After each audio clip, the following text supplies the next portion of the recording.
Welcome to the Clear Brand Academy podcast, where we take the mystery out of marketing and help you get more leads and sales with a clear brand and proven marketing tactics.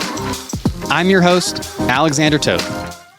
So before we started recording, we were talking about how you can optimize a human being that is a project manager. And I've got a grin on my face. I can see you've still got a grin on your face because we were getting some pretty outlandish ideas with not only optimizing nutrition, but maybe cyborgs, maybe I think just every which way. If we're talking about optimizing a project manager, let's just hardwire them into the computer.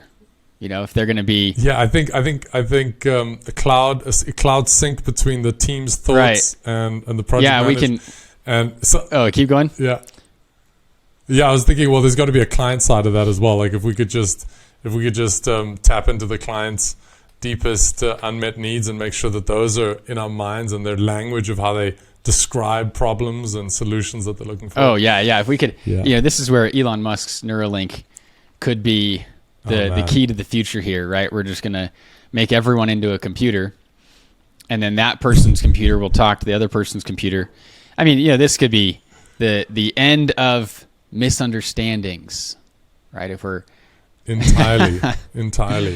Well, I mean, I think misunderstandings is a nice way to kind of bring it back to the touch point of just how crucial the role of project manager is, right? Especially in marketing agency where there's so much, we've been talking about this recently with identity. Like when you rebrand a company or you rebuild a website, there's so much that goes into that in terms of the company's identity, the internal politics within the company, and team members getting their input in, whether they all understand the identity as it's rebuilt. So misunderstandings. Oh yeah, and then you have that. If we're talking about the internal politics, you've got not only what's the right thing to do here, but how am I going to use this to climb the company ladder?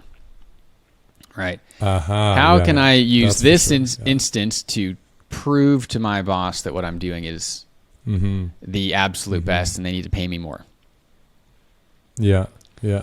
Or ignoring the advice that I had, let's say before we decided to go and rebuild this site. Now I'm trying to sabotage the thing or find the reasons why it shouldn't work. And so into the storm, we place the calm, placid, maybe cyborg, maybe not project manager that has to navigate through all of this uncertainty and turmoil. And short of a cyborg, at least hyped up on some amount of caffeine. Powered by coffee. Did you know that if you have between 2 to 4 cups of coffee, you have a lower chance of heart risk? I've heard of it. Yeah, I've heard of this. I heard that it was a lower chance of stroke as well. I'll take it. I will take it to the bank. So, just in case there's a project manager out there that is, for some reason, can't get hold of caffeine, is there any other advice that we can give them? And if so, can we do that now? Yeah, I mean, I think, we just spent a long time recording our new course on project management. Yeah. And our approach at Clear Brand is we're recording this for 2 reasons simultaneously. One is to train our own team members. But then 2, we give people access to this in Clear Brand Academy and Clear Brand Amplify and Clear Brand Agency. So these 3 are what we call our growth accelerator programs, right? Academy is the online courses, and that's basically it. Amplify is the courses plus the actual implementation systems with some support in there. And then Agency is designed, we take that, we modify it a bit specifically for marketing agencies to copy our systems and our trainings and use those in a similar way of a franchise, right? And so whenever we're creating a course like this, we're trying to check all of these boxes simultaneously. How do we train our team, but also how do we train your team as well? Yeah. And so we just went through filming this course, editing, building it out in our Clear Brand member portal. And by the time that you're listening to this, we will have launched it as well. So you can go get immediate access to this, clearbrand.com, and then go to the Growth Accelerator and pick your poison there. But today, I think, we were talking about how do we get, bring kind of the best of, how do we bring the highlights out here to the public. Yeah. Every single time you listen to a ClearBrand podcast, my goal is that it is worth far more than the time you spent, right? So if you're going to spend an hour listening to the ClearBrand Academy podcast, I want it to be worth an hour of your time, whatever your rate is, and a lot of CEOs are making a whole bunch of money. I think if I'm doing the math right, $200 an hour would be $400,000 a year, right? So $100 an hour would be about $200,000 a year. And somewhere between that is where a lot of CEOs of small businesses fall into, right? So this should be $200 to $300 worth. And that's what we're going to do right now. We're going to jump in. We're going to give you some of the highlights that I think are worth $200 to $300, hopefully making this time worth it for you. Yeah, and I think what's great about this idea of a cyborg project manager that's just upload, if you can remember the Matrix, learning how to fly a plane and just uploading that information, so much of changing behavior is habits as well. So it's great that we're going to give you some images that you can keep in mind to think about project management, because obviously it's about the prep, and then it's about showing up in the moment, whether it's team, whether it's client. And then it's about getting into a habit so that comes more naturally over time. And so in this podcast, we're gonna map out some solutions. I think we got 5 big ideas that we're gonna be unpacking. And let's jump straight into it. Yeah. Okay, so doing. Yeah, we got to talk about, what is it? Yeah. What is this thing called project management? So in our course, we boiled it down to 2 main roles. There's the internal role and the external role. And the reason why we have it this way is because at ClearBrand, our project managers hold both sides of this. They are interfacing with the team, they are managing the team, but they are also interfacing with the client. We have explored a number of ways to do this, and we have found that really it just increases in efficiencies. So having this one person who kind of is in between them, is interfacing, is connecting them, has been the solution that we're at right now. And we're always learning, we're always improving. But as of right now, that's where we're at, and it's working. I think it's working great. Yeah. Well, I mean, I think the other word to throw in there is bridge. There's this bridge that internally and externally. Let's unpack what both sides of that bridge look like, and then we'll have a clearer idea. So we wouldn't have a project manager if we didn't have a project. So we've got a client, and that's on one side of the spectrum, and then we've got a team that fulfills that. So where do you want to start? Do you want to start on the internal side? Let's start internal. And just for anybody who's listening who's not running an agency, this is still going to apply to you, right? We're going to connect the dots there. So I wouldn't necessarily check out. This is still going to apply to you. This is going to be all project managers, and we'll connect the dots there. So internally, we view the project manager as a conductor, like conducting an orchestra. And we chose this picture very intentionally. It allows, and we like pictures like this because you can kind of envision yourself doing the thing or being the person, right? This is, and I'll just go on a quick tangent here about the movie industry. This is one of the things that I love about some of the movies that came out around the turn of the century. There were a lot of characters that were inspiring, right? In the last 20 years, we've really shifted in the movie industry, and now they're trying to make people who are real, and they're flawed, and they make all of these really dumb decisions. It's less inspiring, right? But you look at Lord of the Rings, for example, right? Aragorn and Frodo. I mean, Frodo gets a lot of flack because his struggle was generally internal, right? With the ring, we don't get to visualize the heaviness of the ring and what it's doing mentally to him. So I think that there is a disconnect between the audience and Frodo. But if we look at Aragorn, he's like somebody I want to be like. Oh, I can watch Lord of the Rings and say, how do I be more like that, right? And that's why we picked these pictures. So this conductor picture, I can visualize that. Okay, what is that conductor doing, right? So the first thing that we notice is they're not actually playing the instruments. They're conducting. They're playing the team. They're playing the whole orchestra. Exactly. They're keeping it all together. I'm trying to think of, a similar picture. I'm going to keep thinking about it while you talk a little bit more. But as we unpack this idea of the conductor, everybody's looking. If we think of the orchestra now, everyone in the orchestra is looking at this conductor to keep them in check, to keep them together. Right. Even if they have their own sheet music, they won't be playing in time with each other if they don't have that direction from the conductor. And so the conductor has got to be, like, first and foremost, providing that direction. Now we have greatly systematized the things that we do at ClearBrand, largely because, as we'll get to, marketing is very repetitive. So we can systematize a whole lot of stuff. So we've done that. And it's almost like we've passed out the sheet music to the entire team at the beginning of a project. That each team member should know exactly what they're going to be doing. But there's also this, okay, well, what if we do need to shift something around, right? What if we need to move this, we're going to move this verse a little bit later because of a client request or something. And this is where that conductor is able to say, great, we're going to do that, right? Here's the direction. So you've got your general tasks, and here's the direction for our pace. Here's the direction for how we're going to work as a team, right? If we're trying to accomplish this thing together, it's almost like sled dogs. If they don't have that direction, they're going to be running in all these different directions. And they're all going to be running really fast, right? And all of those sled dogs could say, well, I'm doing my best, which is good. Yeah. But it's not enough. But it's not pulling in the right direction. Right. Yeah. It is possible to do your best in the wrong direction. Yeah. And I think there's so many angles you can take with this idea of an orchestra.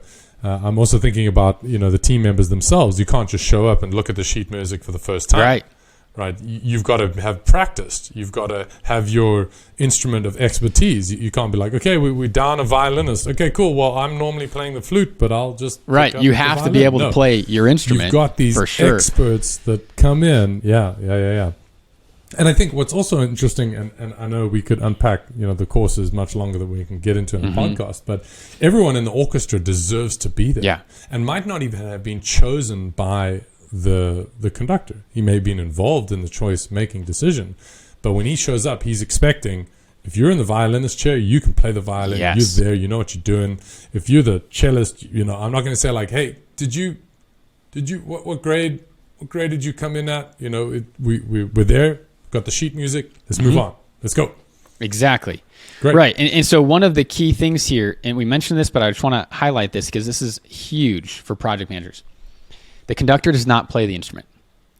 If the violinist can't play the violin, and the conductor goes and sits in the violinist chair and tries to play the violin, they might play the violin well. Maybe they played the violin before they were a conductor.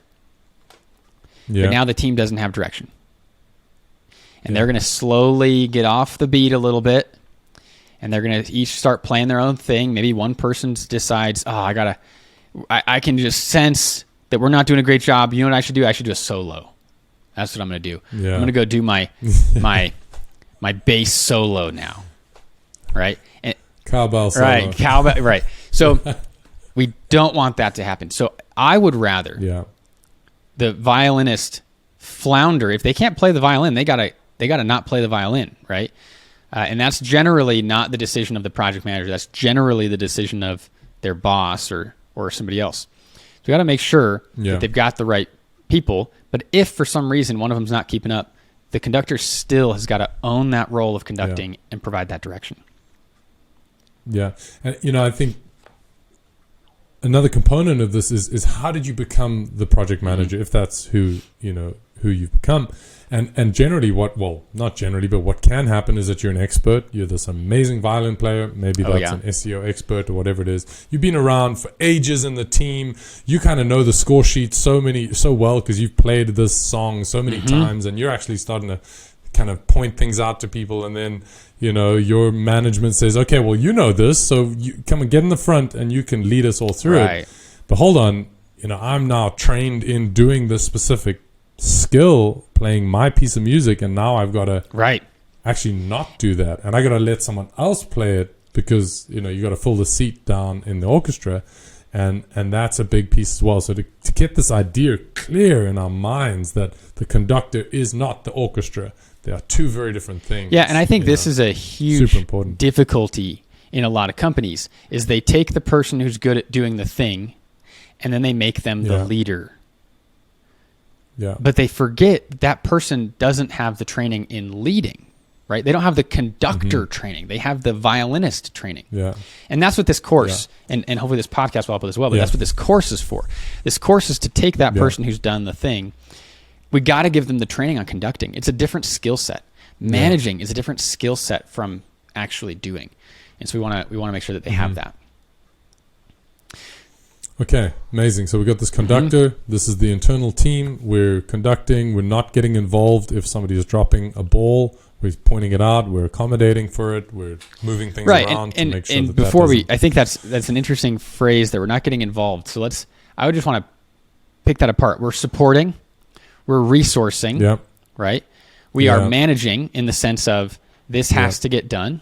Right. So managing also includes, hey, why aren't you keeping up? Right. That's part of managing. The stuff has to get done, and the manager has to do that. But the line is drawn at doing the thing. Right. We might have another violinist jump in and help. Right. And there's always exceptions. We won't get into the exceptions here. We want to first set those rules, but there's always some level of exceptions. But in general, that's how it would work. Resource support, management, not doing. Okay, so the external role. Yeah, and I think... Oh, you got one more thought on the conductor? Yeah, I was just going to say that as we go into the external role, there's a relationship that both the players and the players in the orchestra and the conductor both know the rules.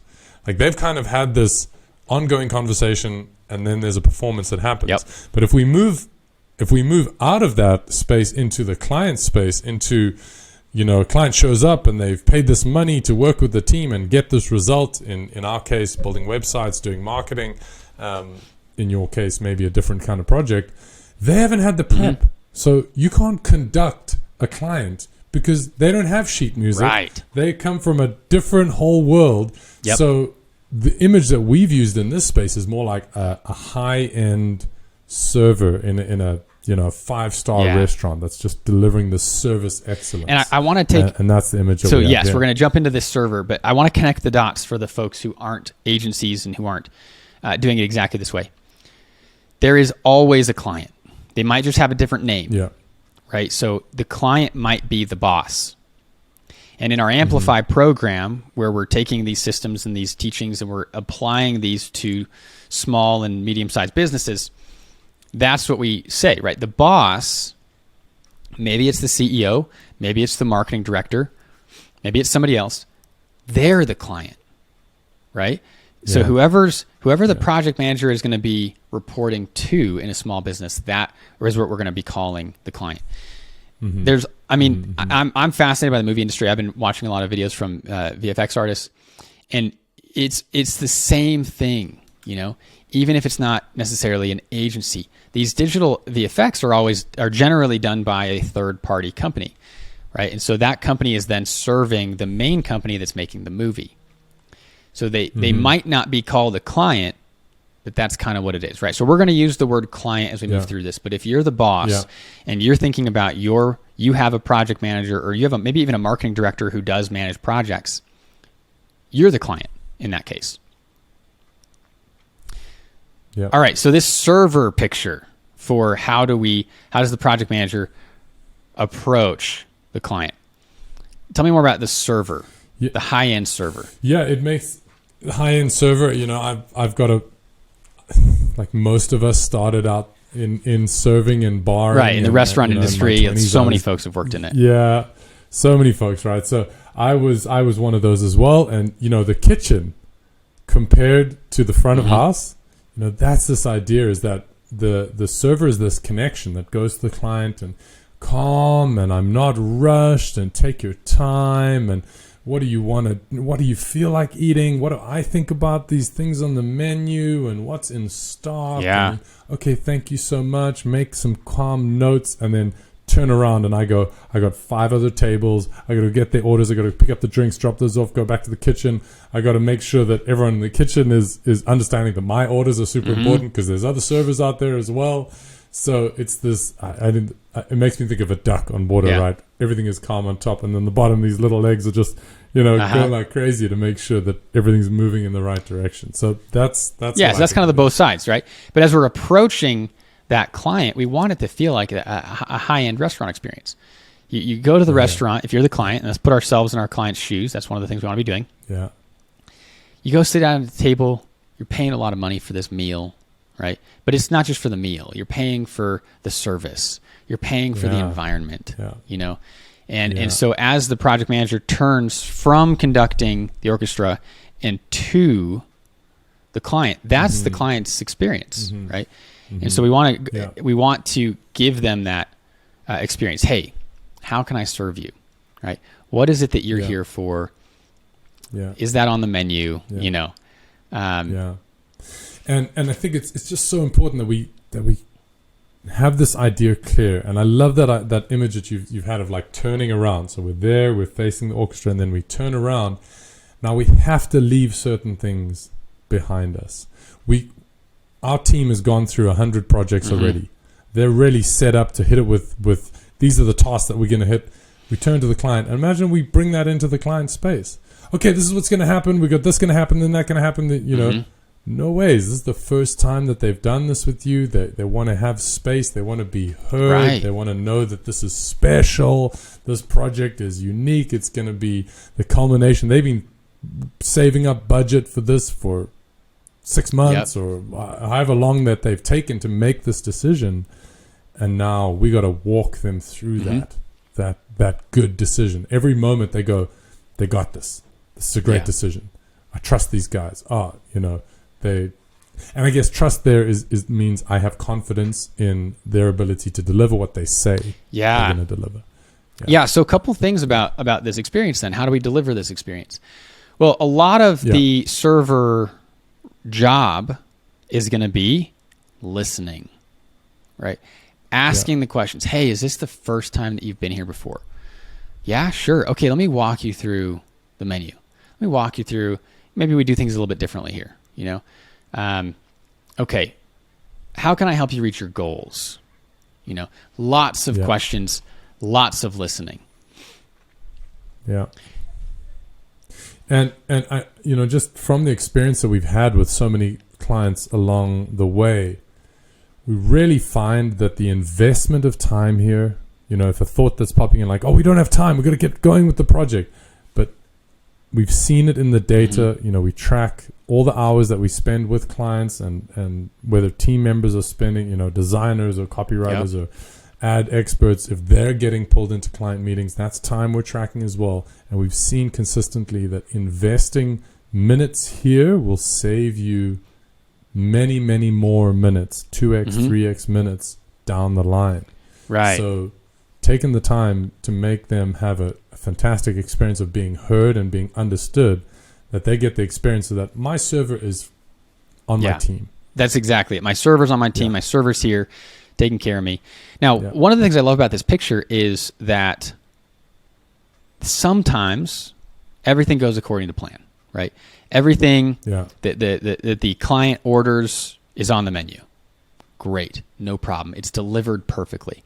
What happens if it's not, though? And that's where I think that this picture, this illustration really shines. Well, what if the client orders something that's not on the menu? We've all been to the restaurant where the waiter then says, nope. Did you not read the menu? That's terrible. I'm not going back there. Right? Instead, what we want is options. Man, I'm so sorry. I wish we had that on the menu. Unfortunately, we don't. But here's what I can do for you instead. Right? So what we want to do at ClearBrand is give folks options. How can we get them closer to their goal? Even if we can't do the exact the thing that they're desiring there, how can we move them closer to their goal in another way? right? Can we provide a set of 2 or 3 options that will be a good replacement for that? You know? Yeah, I was just thinking of often immature leaders think they have to exert control overtly over a meeting in order for them to be seen as the leader. They have this idea that they've got to be alpha, they've got to be talking the most, they've got to be, pushing things around and make sure that there's no doubt that they're in control, and that's what is going to make it smooth. And we really want to turn that around and really lean into this idea of the person that's asking the questions is really in control. Yeah. Even if the person that's responding is speaking for ages, we're still in control because we're asking the questions. Yep. Is that going to work? How about this option? Well, if you choose this is what's going to happen. If you choose that, this is what's going to happen. Which choice would you like?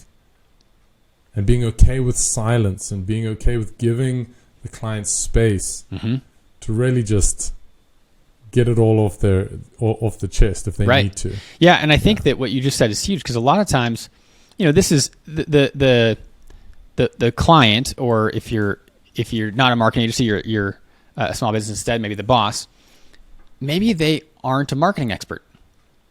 Maybe this is the first time that they're having their website done, or that they're engaging in digital marketing. Maybe they've done a lot of reading, and they do feel like they're very prepared for this. So this is where I think that the questions are huge. It's not necessarily a one-size-fits-all conversation, right?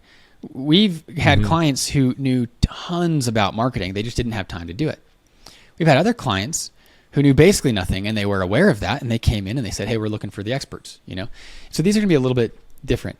But that also means that these conversations, and this is where I think that the options can be really valuable. Sometimes a request is made that actually wouldn't align with the person's goals. It wouldn't move them closer. I don't think it is our job to force the client into what we think is the right decision. I think it is our job to respect that the client is intelligent and they are successful. They made it to this point in their business by working very hard, right? By strategy. I mean, they've made it in a sense. And so how do we respect that? And that's where I think the options can be a great place to let the client choose their own journey here. We're going to provide options that we can do, that we think will help move the client towards their goal. And sometimes it's simply outlining, well, here's also the repercussions, right? Like a full logo rebrand, for example. Man, we can do this. We've got a fantastic team. And man, we've created some great logos. But in general, if you do a full logo rebrand, anybody who remembers the old logo, you are now starting from scratch in their mind. You have to rebrand their memories as well.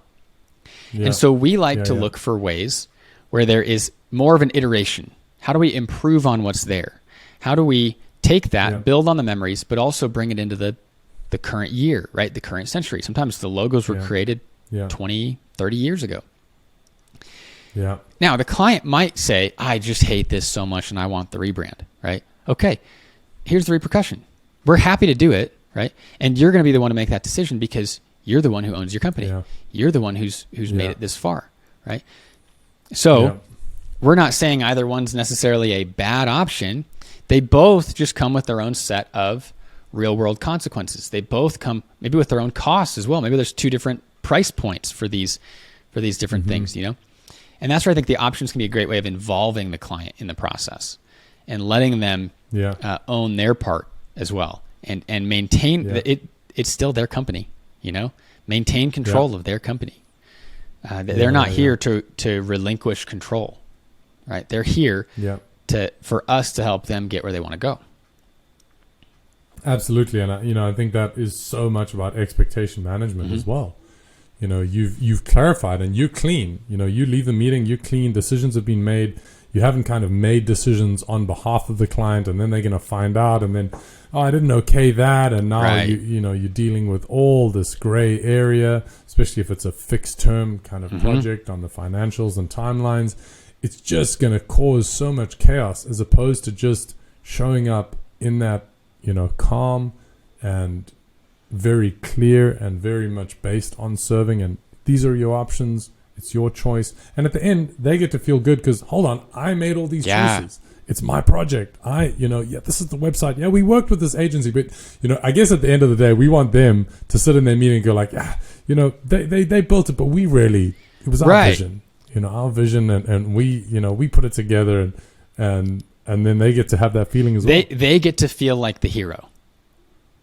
Yeah, and that's what we want. Exactly. We want our clients to feel like heroes. Yeah. So I think some of this gets at the next place we're going to go, which is rigidity versus flexibility. Yeah. Right. Yeah. If we have these systems, if we have these processes, these templates, these SOPs, here's how we typically do things. How rigid do we want to be? How much do we want to maintain and not bend the structure? And how much do we want to be flexible? Yeah. And I think this is generally a very difficult question. It is a difficult question. I'm a big fan of a guy called Daniel Siegel. He am I pronouncing that right, Daniel? I'm not sure. Oh my goodness, it's not Siegel. It's anyway, he was the founder of interpersonal neurobiology, which is big academic speak, and he likes to break things down in a very simple way. So simple, in fact, that I can't remember his surname, it seems. Okay. No, it is Siegel. Anyway, so there's an image that I find very, very useful to figure out how flexible or how rigid I need to be in any given moment. And it's this image of a river, and on one bank is absolute rigidity, right? And the image here is cold steel. So very, very cold, brittle metal, like so structured that it's actually fragile because it can't handle anything outside of exactly what it was intended for or exactly how it was designed. And then on the other side of the bank, you've got extreme flexibility, almost like chaos. If you think of a 3-year-old who's having a tantrum, just overstimulated, can't control themselves, nothing you can do can calm them down. There's just chaos. So between these two banks of rigidity and chaos, you have this river of flexibility. Yeah. Right?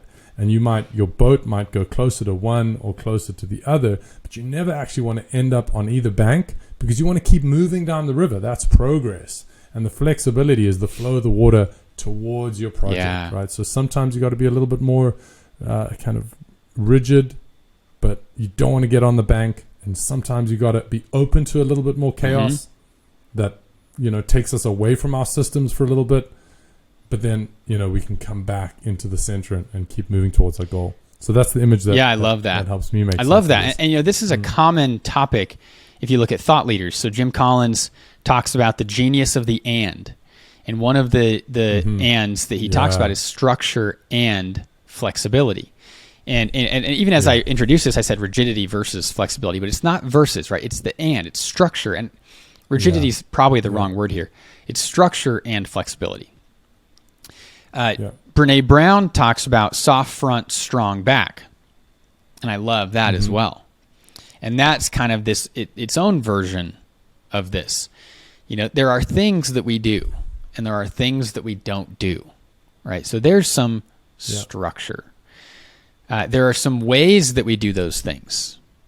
There's some structure. But what if this particular client or this particular moment needs something different? Well, that's where the flexibility would come in. Yeah. And I really like that river picture. When you initially shared that before the call, I first imagined it as the banks actually being the structure itself. And then the river representing the flexibility. And the picture itself is kind of the combination. It is the and. I think that's different from what Daniel has said, but I think it's another interpretation that I think could work here. We at ClearBrand, we're not going to go do something. We're not going to charge a client for the first time we've done it, right? Again, there's always exceptions, and maybe there's a conversation where we agree on that with the client. But in general, we want to practice on ourselves, develop the structures, and then introduce it to our list of services, right?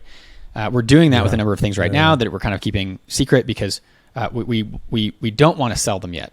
We're testing them, and we want to figure out how to do this, and then we can go do it. Yeah. And that's incredible. And I really like that approach. So if a client, wants something, orders something that's not on the menu, well, maybe that's a time for the structure because we don't want to screw it up. But if they shift, hey, can I have another week for revisions? Oh, yeah.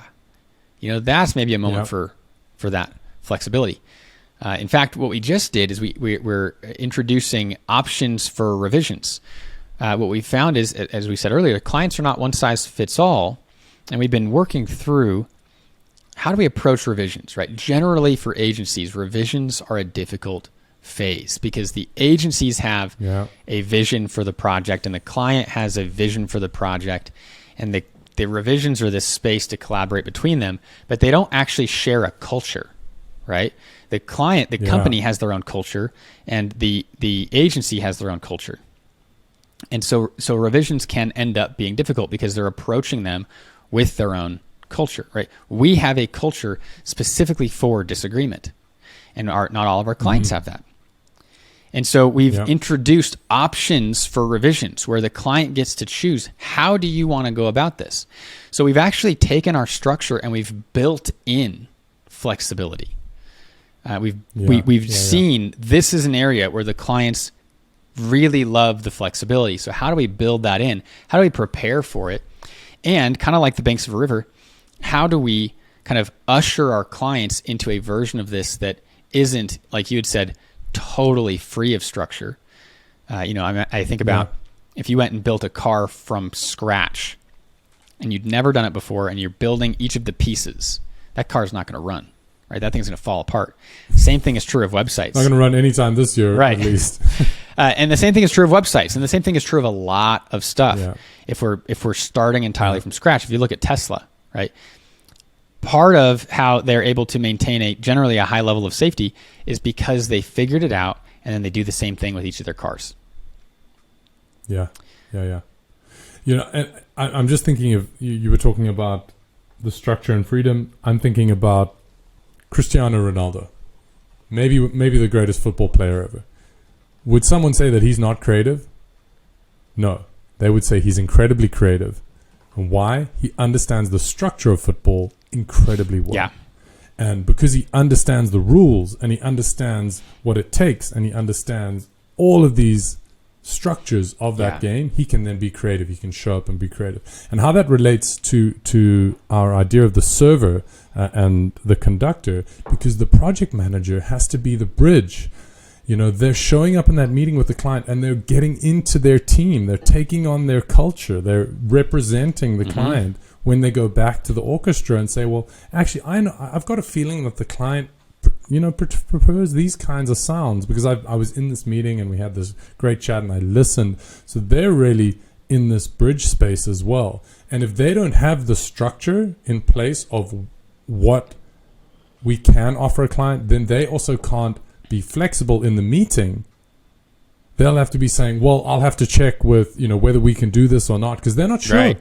Because every time they sit in a client meeting, they're just trying to make things up and keep the client happy and pull rabbits out of the hat. But if they know, well, these are the options for how we do revisions, now they can use that structure to be very flexible with the client. Yeah. Here you go. Here are the options. Which one would you like to choose? So that's where they're really working together, where they understand the structures, and that gives them the freedom to be flexible within that structure. And so coming back to, we're talking about project managers and how to manage projects. And the reason why we're talking about this here is because managing the tension is part of the job. Right? Yeah. Making sure, because the team, as they are implementing and being creative and all these things, they're generally going to push for the flexibility. So the project manager is going to need to bring them back into that structure, right? And maintaining the and there. So they don't just go fully out and do their own solo, and then come back and it's like not what we were talking about at all. There is this the structure and flexibility that we need to maintain here. And same with on the clients. There's going to be this tension for sure on the client side where, the client doesn't see all of the structure that's behind the scenes, right? You buy a car and you don't know all of the technology that's in there. A lot of folks who drive don't know how engines function, right? And so there's limits on that. How does, how does like a door lock work, Yeah. So don't get me started. I was watching a video about microprocessors, so I don't understand much about much at this point. So there's this tension, and the project manager's job is to find that and to live within the and in that tension between structure and flexibility. Nice. I've got another angle to bring into this conversation, because we've been talking about structures in terms of process, in terms of navigating meetings. But if we look at time, I think that's also something to bring in to the space here, because as you mentioned earlier on, that there are these repetitive tasks, might be more repetitive for us than for our clients who are doing it for the first time each time, unless we're in some kind of ongoing marketing relationship. But and again, if we think of that conductor image, there's a sense of don't push the team too hard, because I know that this is just one part of a long project that we got to be doing. We got to be managing energy levels. We got to be managing, that's that tension I think you're talking about with clients in terms of all, because the project manager's got this picture, as you say, they already know everything that needs to get done. Yeah. But if we put all of that on the table at one time, it's going to be too much for the client to handle, for the team to accomplish. So there's this idea of more like a marathon than a sprint, right? Yeah, which is funny because we work in sprints, right? We follow the Scrum methodology. We work in 2-week sprints, but there's a big part of this. Consistency is a huge part of marketing. So, for example, for ad spend, basic principle of ad spend is that you should be spreading it out, right? We don't want to spend through all of your ad budget in 3 days and then have the rest of the month be totally blank. Yeah. Right. We want to take your budget. We're going to spread it out. And that's generally how we're going to be approaching a lot of marketing, because consistency is huge. And so we are pacing ourselves, right? With a website, we want to get that thing up fast. So that's a little bit less true. But we also don't want to wear the team out to the point of burnout, right? So there is this sense of consistency within the marketing, though. And a lot of things are going to be repetitive, and a lot of things are going to be this marathon. And so the project manager is also here, making sure that people don't burn out, right? How do we, if somebody's going to take some time off, how do we make sure that the stuff still gets done, right? It's more important that it gets done than who does it. So if somebody's going to take some time off, we've got to make sure that consistency is still there for the client and for their marketing. Yeah. And I know we don't have time to unpack it here, but obviously, well, not obviously, but at Clearbrand, we have the 5 keys of service excellence that we use as a lens to make those decisions, to make those calls. I'm gonna stop you from going into all of them, because that's a whole video. Yeah, I feel like we should do an episode on that, because it's from the Disney Institute. Yeah, it is. So the short summary would be, go read Be Our Guest by the Disney Institute. Yeah, it's amazing. And one of the principles in there is the 5 keys of service. They just think they call it the 5 keys of excellence. We've adopted that, and it's amazing. So we'll leave that there, but we can return to that in another episode. Amazing. So we've covered these 3 big ideas of what project managers are doing and how they're doing it. Do you want to dig into more of that, or we? I think we're ready to take the next step here. Amazing. So, because we're always thinking about systems at Clearbrand, we always review every client that we have, what went well, what didn't go well, so we can optimize those systems again. Yeah. Why? So that we've got a better structure, so that we can be more flexible. Yeah, so this... and maybe that's relatively more flexible because the more you know the structure, the more space you have for flexibility. Yeah, so if you're taking notes, the next topic here is the review, right? So it's not just about the doing, right? We that's what we just covered. Yeah. And the doing is necessary, obviously. We have to play the orchestra. But after we've finished, we've got to review it, right? And this is actually where a lot of our systems come from. The systems that we include in ClearBrand Amplify and ClearBrand Agency, we have been working on them for years. And what we've noticed is some of the best ideas for the next version come from things that went wrong in the last version, right? So after doing this for years and catching that and saying, okay, how do we make sure that never happens again, right? Let's add that into our systems. And our view, and you mentioned the Matrix earlier, and I just love that picture of Neo. You kind of see his him blinking really quickly, and then he opens his eyes and he says, "I know Kung Fu," right? Like that's kind of how I see the systems here. If we've done a good job, they're going to catch us when we're falling, right? They're going to provide a whole lot of direction. They're going to fill in those little gaps, and that's actually when we got to this point that we're like, man, we've nailed this. It's not perfect. It's never going to be perfect. We are always going to be revising things. We're always going to be looking for ways to improve, to do things better, to do things faster. Yeah. But it was that point when we were like, somebody could jump in here and they actually could do this stuff without having somebody going through, months of training, for example. The systems and processes that we have are so clear that somebody could just kind of get dropped in and they can keep up.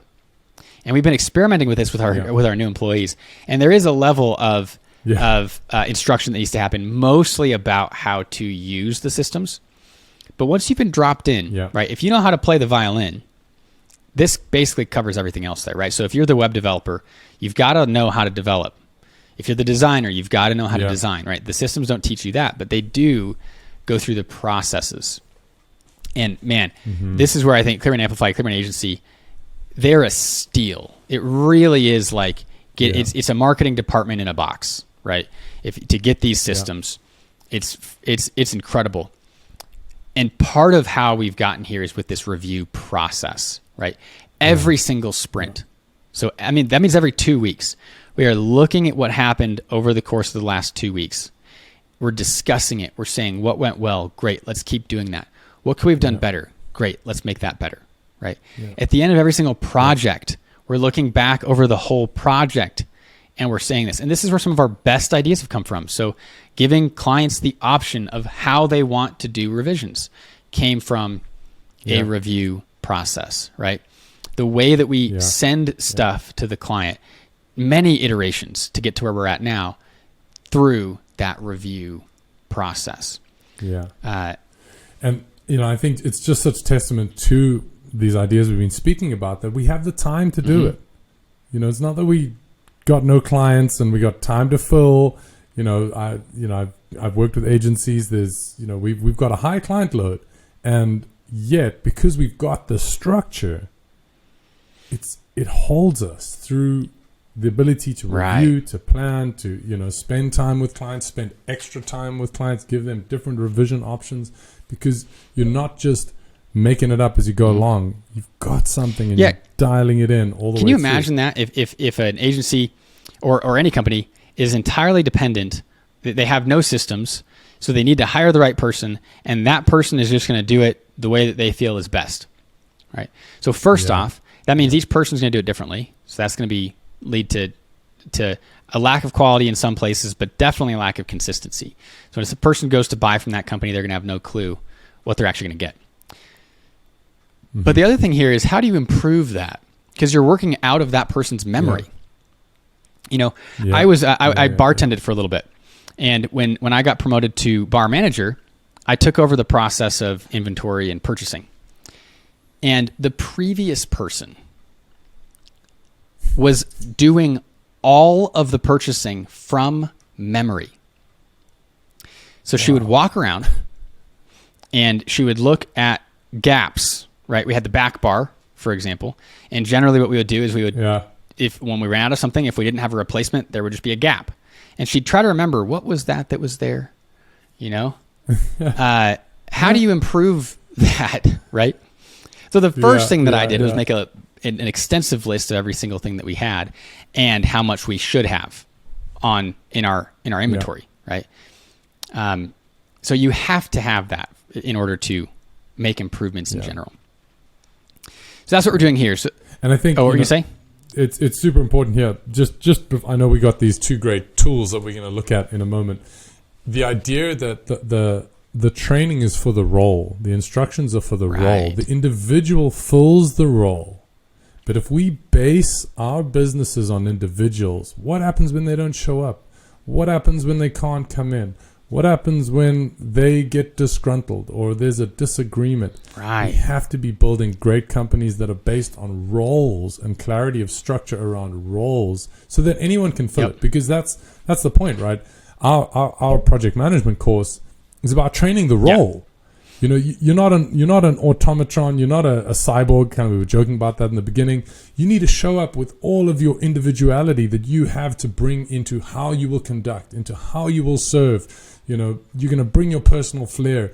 But if you don't know what the role is, you're going to be lost. You got to have an anchor that you're tying yourself onto, which is all of what we're talking about here and much more in the course. You know, and I think that gives that a structure. COVID should have taught every company to prepare for someone suddenly not being able to work.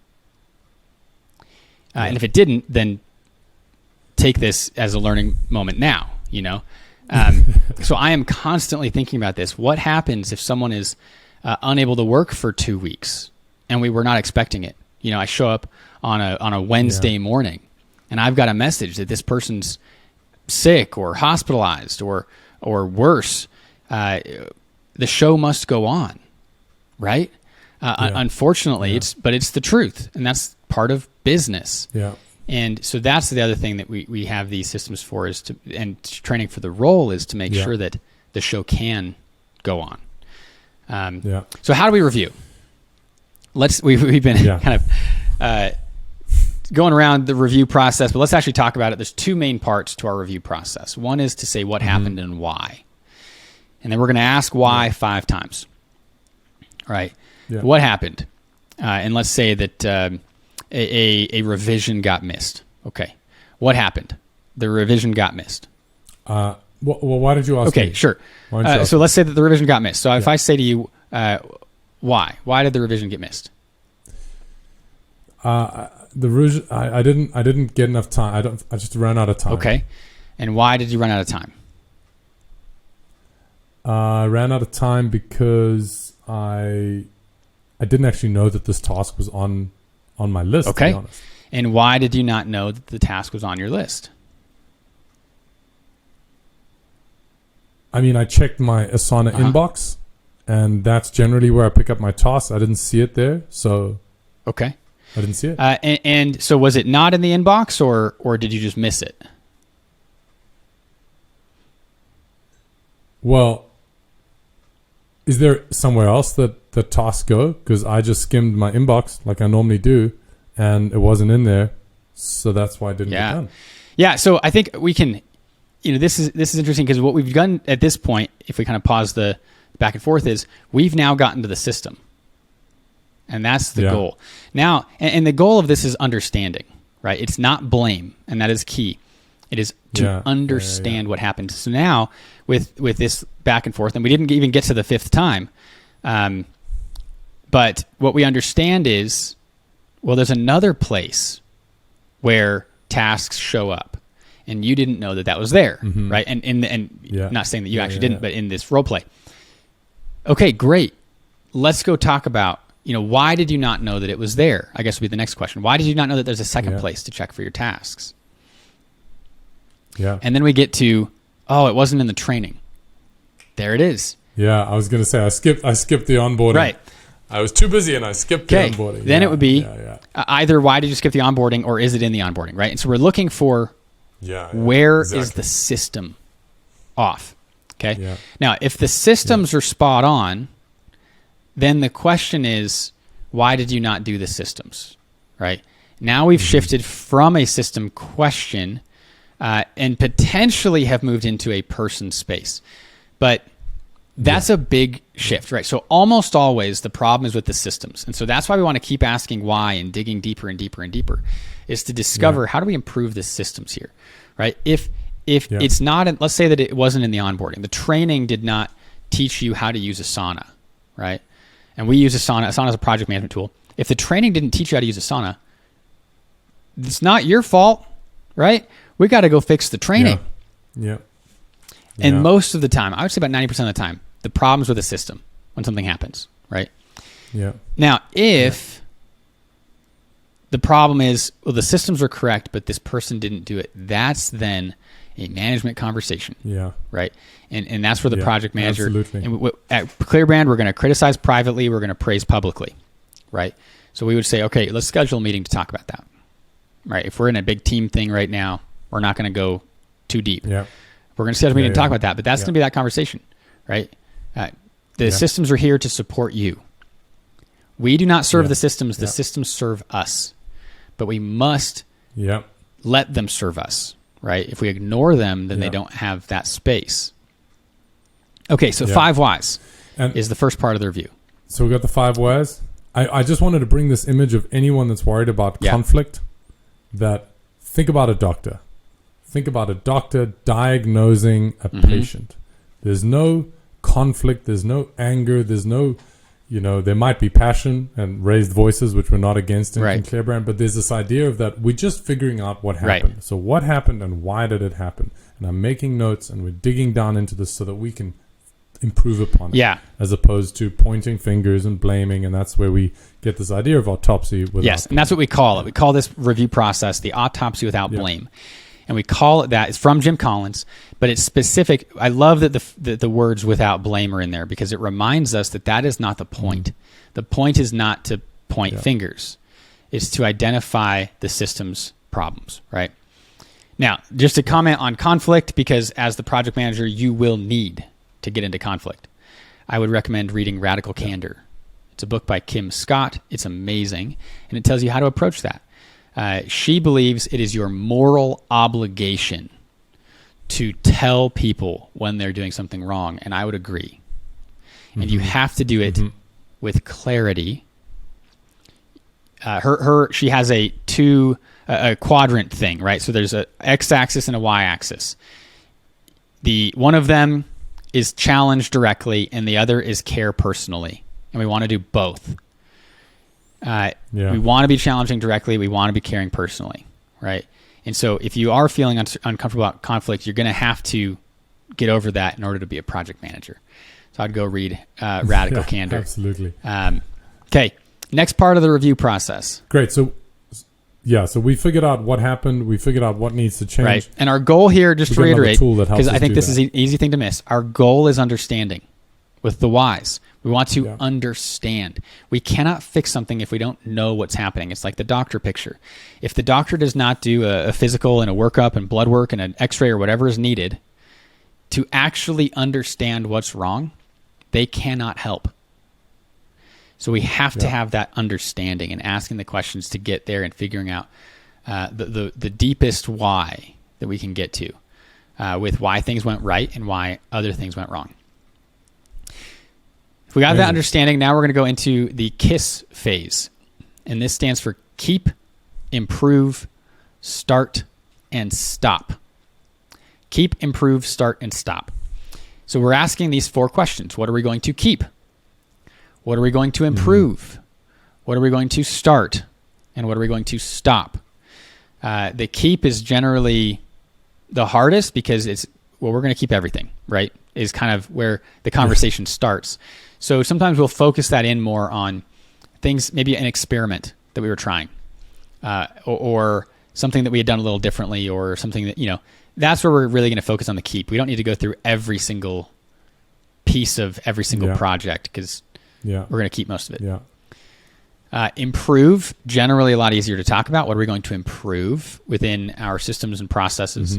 What are we going to start doing? And this one, I think, sometimes requires folks to think outside of the box a little bit. What are we going to start doing to make things better? And then we always want to be asking, what are we going to stop doing? Everyone should have a stop doing list, just as a personal thing. Yeah. You should have a stop doing list. Yeah. I should have a stop doing list. We're all doing too much already. So this is a moment for us to have that as a team. What are we going to stop doing? Maybe there's a whole phase that is unnecessary, right? For example, at one point we realized we were sending about 5 items for review, maybe even more than that. And what we realized is, well, they're all going to end up on the website. They're all going to be combined into the website. Mm-hmm. And after sending the 5 items individually and then sending them all combined as the website, what we learned is the client kind of starts over, because some of it was like the website content, and we would send that individually, and then we would put it on the website with the design.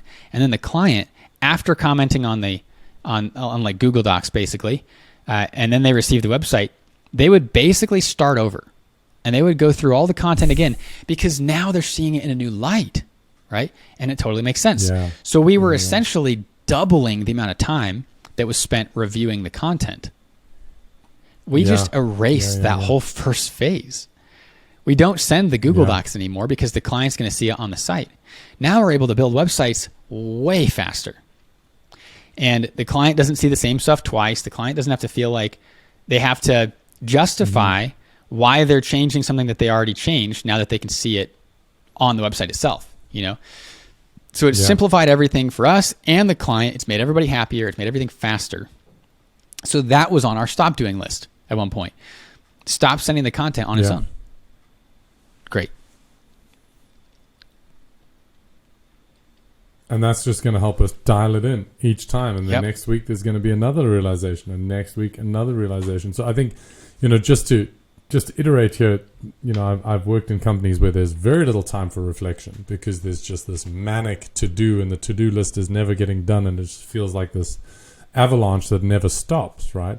Which is why we've got these reviewing, starting and stopping, so that you can actually take the improvements into the next iteration. And it's not theoretical. It's, we have a review meeting today. We sign off on what we're going to keep, improve, start, stop. And then the very next day, we're doing it. It's, and sometimes you got to remind people, well, no, we said we're going to stop doing that. We're going to do this. Great. And on we go. Super and so important. A big part of this is to make sure that we're writing it down. We're updating the systems, right? Like I said, we've got these systems that cover every single task in our projects.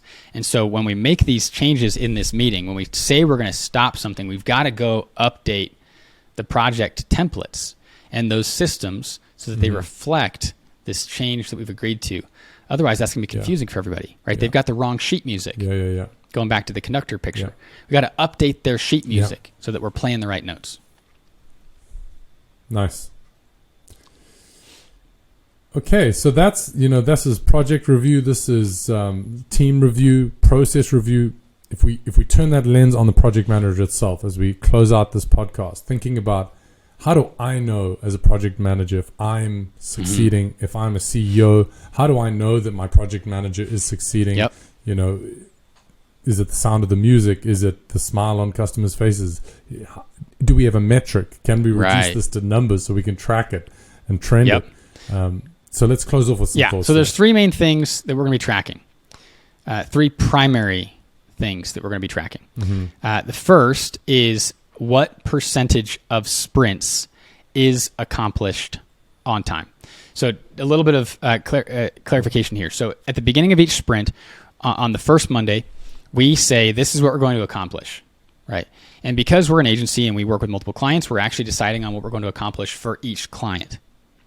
And then we're going to track all of that separately, right? Each client basically on our tracking sheet has a sprint, has a line devoted to that client on this sprint.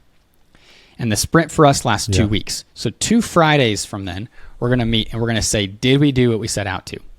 And it's simple. You either get a yes if everything got done. It has to be up to the quality standards. It has to be before that final meeting on that Friday. And the tasks or whatever, the milestones, right? On that first Monday, we are deciding the definition of done, essentially. So now we're saying, did this get done? Mm-hmm. It's either a yes if we did it. It's a no if we didn't. And blocked is a third option if we're waiting on something from the client and we have done 100% of the things that were within our power. Then we can mark it as blocked. Yeah. If it is blocked, like say we're waiting on something from the client and we did not do 100% of things within our power, that is a no rather than a blocked, right? Yeah. So that's how we're going to track this. And we want to be tracking what percentage overall is getting accomplished on time. So our current metric is to have less than 10% be a no. Now, depending on how you work, that might sound either really difficult or really easy, right? So for reference, one project manager might have 6 to 10 clients. So that means that there are 6 to 10 possible yeses, 6 to 10 possible no's, and 6 to 10 possible blocked, right? So 10% no is giving us room for one no every 1 to 2 sprints. So it's actually a pretty ambitious goal, right? And it also builds in this space that, hey, we're not robots. We are human. We're gonna work really hard to get this stuff done. And also, we're going to be flexible with ourselves a little bit, right? So this is that structure and flexibility. Yeah. And I think, just to throw in there, if you are in a work environment where you're very often, making poor estimations of what you can achieve, you need to look at your systems. You need to look at how you are actually making decisions on what is possible. Because if you're not based in reality, you're just going like, we're going to aim for the sky again. Oh, we didn't make it. Okay, we're still going to be the best agency in the world. Right. These are vague goals. You got to know definition of done. Yeah. So, great. So that's the first thing we're going to measure. The second thing we're going to measure is client happiness. So we are, at the end of every project, we send a survey to our clients. And there's some boxes that they can write notes or responses in, but there's also a numerical system. There's a couple of questions that are on a scale of 1 to 10. How happy were you with the work you received? On a scale of 1 to 10. How happy were you with your project manager? Things like this. And so we are also tracking this. Now, this is one of those areas where we're going to be making sure that we have both structure and flexibility, right? If you look at any product on Amazon, you can go look at the best product you can possibly imagine. It's not going to have 5 stars. Now, the reason is you cannot make everyone happy. But so what's the limit here, right? And so we're going to be looking at that number, and we're also going to be looking at the reason. And we're going to be combining these, right? And as we review this with the project manager, we're going to be discussing, this is also a moment for review, right? And this is also where some of our shifts in, for example, revisions might come from. This is where we noticed some clients saying they wanted to go faster and some clients saying they wanted to go slower, right? And this is where we're like, great, you get to choose, And so if the project manager was working within this structure, and for some reason part of it was inflexible, maybe that's a reason to talk about making that part of the structure a little bit more flexible, right? Like these revisions. And that might be fully attributable to the project manager. At the same time, in The Art of War by Sun Tzu, early in the writings, he says something that I find incredibly inspirational and very important to this process. He says, no matter, and this is not an exact quote, okay, this is a paraphrase, but regardless of all of the strategy and preparation and what it is that you're reading in this book, the reality is when you are on the battlefield, you have to make decisions. And if the right decision is to throw out all of the strategy, then do it. Right? And this is where I think we combine this structure and flexibility even more. Hearing from our clients in this space, we often get a lens into an area that maybe the project manager could have done a better job of throwing out the strategy a bit or sticking to the strategy closer, right? The truth about, that when Sun Tzu's writing in The Art of War, people's lives are at stake, So you're not going to sit there and say, well, the book says this while you lead your army to death, right? Yeah. And it's not exactly the same here, right? Well, the systems say this, so I had to do the systems. But nobody's going to die, right? But we do want to have that same type of that flexibility here, like we're talking about. And this is an area where we really get a lens into that. So anyway, to go back to this, we're going to be tracking on the scale of 1 to 10. How is this project manager generally scoring? And then looking at the boxes that the client gets to fill in and discovering why. Yeah. All right. Great. Any thoughts on that before we move on to the third item that we track? Yeah, it's just bringing a nice rounding idea through the cyborg that we started with, that you can't turn off your brain. Right. That every meeting is live. Doesn't matter if it's the 100th client meeting this week. It's still a live interaction where things can pop up that you can't expect, and you have to be trained up in the playbook, in the systems, know what your options are so that you can respond in that moment and ultimately make that client happy, get that sprint success. Yep. Yeah. We got another metric we're looking at. The systems are not an excuse, I think would be another way I would approach that. I really lean into Sun Tzu when I'm having those conversations.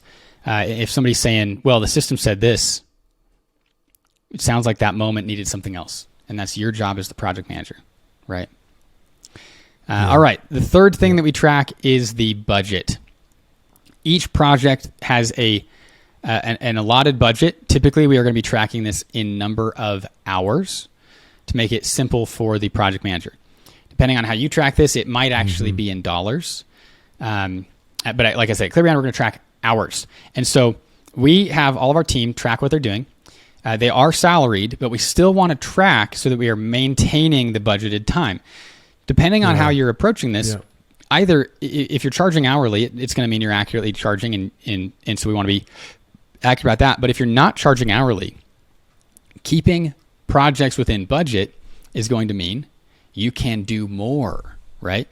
If a project is supposed to take 50 hours and it took 100, you could have done 2 projects, right? You could have done 2 50-hour projects in that time, and instead you did 1. So that's part of the conversation as well, right? So however you're going to track budget, we do want to make sure that we're tracking that. And the reason why we track that with the project manager is because they're the ones directing the team. They're the ones connecting with the client. And so we want to find out, could we have delivered something closer to what the client was asking and decreased the revisions, for example? What area did the budget kind of go higher than it should have, and how could we have brought that down, right? Because that's how the project manager should be thinking. They should be thinking, this individual is better at this other thing, and this individual is better at this thing. So why don't I switch their tasks, and they're going to do the things that they're stronger in and that they can do faster, right? Things like that are within the project manager's power. In hearing you speak through them and just looking at them again, I'm seeing outcomes, process, and result, which is great because we're tracking all of those. The outcome, was the sprint a success? The process, was the budget in line? The result, was the client happy? And if you get a tick on all of those, you're growing your company. Your revenue is going up. You're doing more in less time, and that's really why we built this course. At the end of the day, we'd spoken to so many project managers who are thinking about the work all weekend. They can't turn their brains off. They're stressed out. They're just not wanting to show up at work because it's a high tension environment. And all of that points to a lack of an understanding of these core kind of metrics that we're tracking, the process, the outcome, and the result. And, we're really excited about as you mentioned that, I'm a little sad to be sharing all of this because I can't tell you how many people we have stolen from agencies that are terrible to work at. Yeah. And I do an interview and they're working at an agency and it's like, I hate my job, but they're incredible. They're incredible people. Yeah. So it's for me, it's a both and. I really want to have incredible people at ClearBrand, but I also want everybody to love their jobs. So hopefully we can make some businesses and agencies a little bit better with this course, with these processes, and even with this podcast. Yeah. And so, we're obviously we've gone a little bit over on our time that we normally spend on a podcast because it's a big conversation. It's an important conversation, and I think we've done it enough justice to wrap it in a small bow. But of course, there's a much more in-depth look at all of these, all of the components of what we've spoken about here, and even more. Something we didn't talk about at all was meeting agendas. That's super important. Yep, the exact systems themselves. So just as a final word here, if this is interesting to you, you can have access to this course in ClearBrand Academy. So that's clearbrand.com/academy. In Academy, though, you do not get the systems, right? It is the information. It is fantastic information. If you want the systems, you're going to need ClearBrand Amplify. And that's where we're really, it's a marketing department in a box, right? You are getting not only the training, but also the exact systems that we use to serve our clients, and then support, where you can ask questions, implementation support to make sure that you're doing it all right. And then we've got agency, which is tailored to agencies. You get more users in your account. You get more of that one-on-one time. So these are really incredible programs to help make the world a little bit better by improving these workspaces. Yeah, sounds like a good note to end on. Right. Thank you so much for being with us, and we look forward to being with you in the next one. Thanks for listening to the ClearBrand Academy podcast, where we take the mystery out of marketing and help you get more leads and sales with a clear brand and proven marketing tactics. If you liked this podcast, please leave a review on Apple Podcasts or wherever you listen to podcasts. If you'd like to outsource your marketing to our team, go to clearbrand.com.